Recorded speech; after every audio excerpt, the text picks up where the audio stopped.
ناظرین السلام علیکم ورحمۃ اللہ وبرکاتہ۔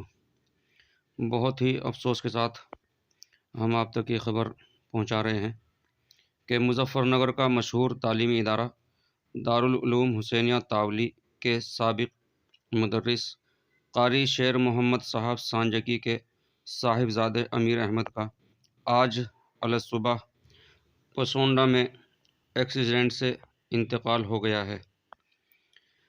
اطلاع کے مطابق امیر احمد فجر کی نماز کے بعد لبِ سڑک چہل قدمی کے لیے نکلے تھے۔ پیچھے سے گاڑی نے ٹکر ماری، جس کی وجہ سے موقع پر ہی امیر احمد کا انتقال ہو گیا۔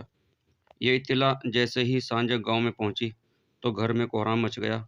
اسی کے ساتھ گاؤں و علاقے میں حادثے کی خبر سنتے ہی قاری صاحب کے مکان پر لوگوں کا تانتا لگ گیا، جن میں مدارس اسلامیہ کے بہت سے علماء جیسے مولانا مبین صاحب، مولانا وکیل صاحب، مولانا محمد احمد، مولانا شوکت، حافظ زاہد حسن، حافظ محمد عمر، مولانا کامل کے نام شامل ہیں۔